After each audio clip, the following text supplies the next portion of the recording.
હાલો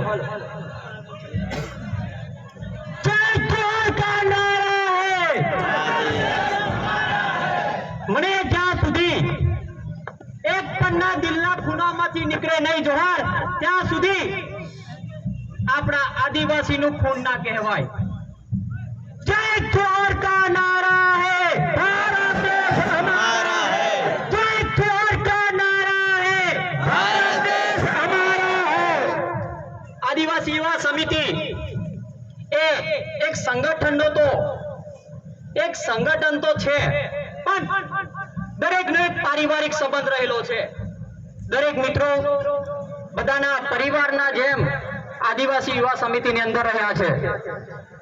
ઘણા બધા લોકોએ ઘણા બધા સમયથી, જ્યારે હું ગોગંબામાં 3 વર્ષથી આવ્યો છું, ત્યારે આદિવાસી યુવા સમિતિએ એક સમાજના નાતે ઘણા બધા મહેણા, પોલીસ સ્ટેશન હોય, ચાહે 15 લાખની વાતો હોય કે પેલા તો 15 લાખમાં સમાધાન કરે, સાહેબ એ લોકોને આ મંચ પરથી મેં કહેવા માંગુ છું કે આજે ડોક્ટરને આજ મંચ પર બોલવાની જરૂર નથી, પણ મારો પરિવાર છે, આ દરેક માણસ આ મારો પરિવાર છે। જેટલાને રાઠવા, નાયક, તડવી, વસાવા જેટલાને લાગે છે એ મારો સમાજનો, એ મારો પરિવાર છે, મારો ધર્મનો સદસ્ય છે। મારે આ મંચ પરથી આજે 9 ઓગસ્ટ નિમિત્તે એક ઘટના જે કેવડિયાની અંદર બની છે એને મારે ખાસ વખોડવી પડે છે।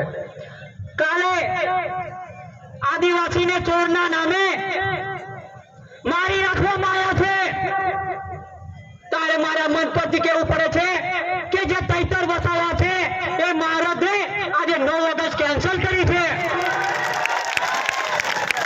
આજે માણસને કૂદવાનો શોખ નતો, પોતાનો પરિવાર નતો, છતાં એ મરદ મારો એક પરિવાર છે, મારો આદિવાસી સમાજનો એક દીકરો મરી, 2 દીકરા મરી ગયા છે, એના તે આજે લડી રહ્યો છે।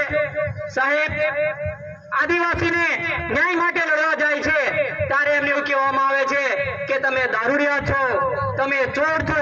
સાહેબ તમે બતાવો, દરેક આદિવાસી સંપ્રદાયનો માણસ કંઈક સનાતનમાં, કોઈ જગ્યા પર સ્વામિનારાયણમાં, સાહેબ બંદગીમાં એટલો સુધરેલો આ સમાજ છે ને તમે કેવી રીતના બદનામ કરી બતાવો છો?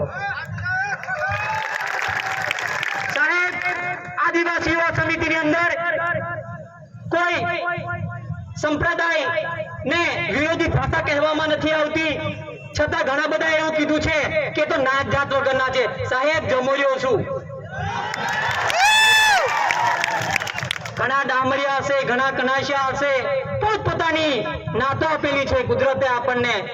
સાહેબ એક રિક્વેસ્ટ કરવા માટે આ મંચ પર આવ્યો છું, નેતાની પાર્ટીની દલાલમાં વેચાઈ ના જતા। આ એક છેલ્લી પેઢી છે કે જે આપણને તારવી શકે છે, એક મંચ છે એ આદિવાસી યુવા સમિતિ છે।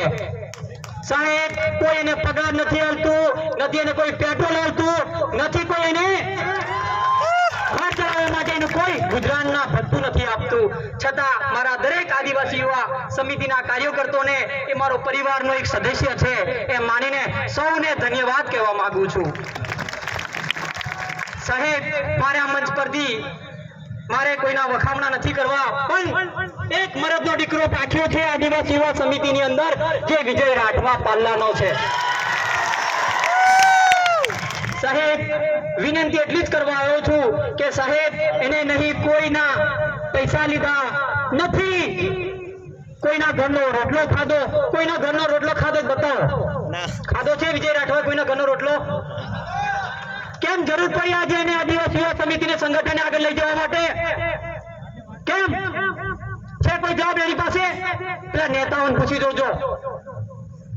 સાહેબ એ ગુલામીમાં, એ દલાલીમાં વેચાય એ મારા આદિવાસી યુવા સમિતિના કાર્યકર્તાઓ નહીં, અને જે વેચાવાનું નતું હોય એ તો વેચાઈ ગયેલા છે। 2 વર્ષ સમયગાળા દરમિયાન આદિવાસી યુવા સમિતિએ ઘણું પ્લેટફોર્મ સારું મજબૂતાઈથી લડી રહ્યા છે। ઘણા બધા નેતાઓ અમને બોલાયા, ટેબલ બેઠક કરી કે ડોક્ટર તારે હું જોવે છે, તારે હોસ્પિટલ ચલાવવાની છે કે નિયમ? સાહેબ આજે દી બંધ થઈ જાય ને લોકો કોઈ નહીં પડતો, મારા બાપાએ 100 વીઘા જમીન આજે મારા વારસામાં આપી દીધો છે। એટલે તમને પણ આમંત્રિત એ જ કહેવા આવ્યો છું, રાત દિવસ 24 કલાક અમે તમારી મદદમાં જરૂર છે. બસ અમારે આદિવાસી યુવા સમિતિને તમારા આશીર્વાદની જરૂર છે. આપશો ને? નેતાના ગુલામ બનશો? પાર્ટીના ગુલામ બનશો?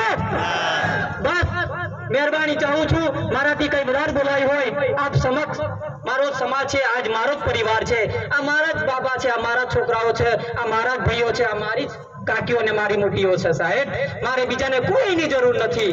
બસ તમે બધા એક થાવ, સંગઠિત રહો, આપણે હળી મળીને સમાજનું કઈ સારું કલ્યાણ થાય એ આપણે કામ કરીશું.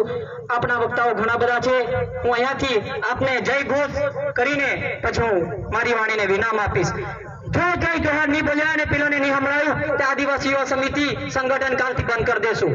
યાદ રાખજો સાહેબ, અમારે કોઈ સંગઠન ચલાવવાની જરૂર નહીં, પણ આ સમાજના અધિકારો માટે લડવા માટે, સમાજના ન્યાય માટે, સમાજના છોકરાઓને ચોર કહેતા હોય, સમાજના છોકરાને દારૂડિયા કહેતા હોય ને, તારે અમારે લડવાની જરૂર પડે છે સાહેબ. જય જોહાર કા નારા હૈ, જય જોહાર કા